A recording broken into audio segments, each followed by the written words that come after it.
Councils వ్యవస్థ నిర్వీర్యమయ్యే పరిస్థితి ఏర్పడింది. ఉనికినే ప్రశ్నార్థకంగా మారింది. ఉత్సవ విగ్రహాలుగా మున్సిపల్ కౌన్సిల్స్ ఏర్పడ్డాయి. అధికారులు పూర్తిగా అధికారుల చేతుల్లోకి వెళ్ళి కేవలం నామమాత్రమైనటువంటి పరిపాలన కొనసాగే పరిస్థితి ఏర్పడింది. ఏదైనా కూడా అధికారుల మీద ఆధారపడే పరిస్థితి కౌన్సిల్స్ ఏర్పడడం దురదృష్టకరం. ఏదైతే రాజీవ్ గాంధీ, ఇందిరాగాంధీ కళ్ళగన స్వరాజ్య స్థాపన కోసం స్థానిక సంస్థలను బలోపేతం చేసేందుకు రాజీవ్ గాంధీ గారు 73, 74 రాజ్యాంగ సవరణ తీసుకొచ్చిండ్రు. దీని ద్వారా స్థానిక సంస్థలను బలోపేతం చేయొచ్చని ఒక సంకల్పంతో ముందుకెళ్ళడం జరిగింది. కానీ గత టీఆర్ఎస్ ప్రభుత్వం కేటీఆర్ గారు స్వయంగా దీన్ని చట్టాన్ని 2019 చట్టాన్ని సవరింపజేసి ఈ వ్యవస్థను నిర్వీర్యం చేసిండు.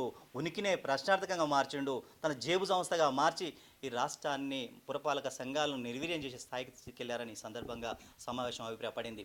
అదేవిధంగా యావత్ భారతదేశంలో ఎక్కడ లేని చట్టాన్ని తెలంగాణ రాష్ట్రంలో తీసుకొచ్చి కేవలం ఉత్సవ విగ్రహాలుగా మున్సిపల్ చైర్మన్లు ఉండే విధంగా ముందుకు తీసుకెళ్ళిండ్రు. ఈ చట్టాన్ని ఎట్టి పరిస్థితుల్లో సవరించాలని కూడా రాష్ట్ర ప్రభుత్వాన్ని కోరుతా ఉన్నాం. ఎందుకంటే అన్నీ తెలిసినటువంటి రేవంత్ రెడ్డి గారు ఈ విషయాన్ని తప్పకుండా పట్టించుకోవాలని కూడా ఒక మంచి ఆలోచనతో దీన్ని సరిదిద్దాలని కూడా సవరణ చేయాలని కూడా కోరడం జరిగింది. అదేవిధంగా మున్సిపల్ చైర్మన్లకు నేరుగా ఎన్నికలు నిర్వహించాలి.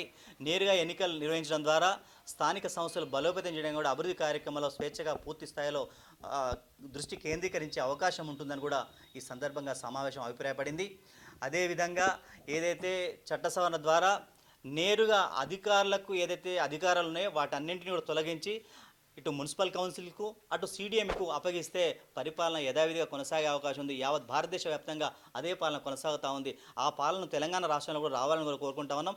అందరు చైర్మన్లు కూడా ముక్త ఖండంతో ఈరోజు తెలంగాణ వ్యాప్తంగా అధికారుల పాలన పోవాలి, ప్రజాపాలన రావాలి. అది కాంగ్రెస్ పార్టీ నేతృత్వంలోనే, రేవంత్ రెడ్డి గారి నాయకత్వంలోనే సాధ్యమవుతుందని ముక్త కంఠంతో చైర్మన్ అందరూ ఈరోజు ఎదురు చూస్తూ ఉన్నారు. ఒక మంచి నిర్ణయం తీసుకుంటారని కూడా ఈ సందర్భంగా మేము కోరుతా ఉన్నాం.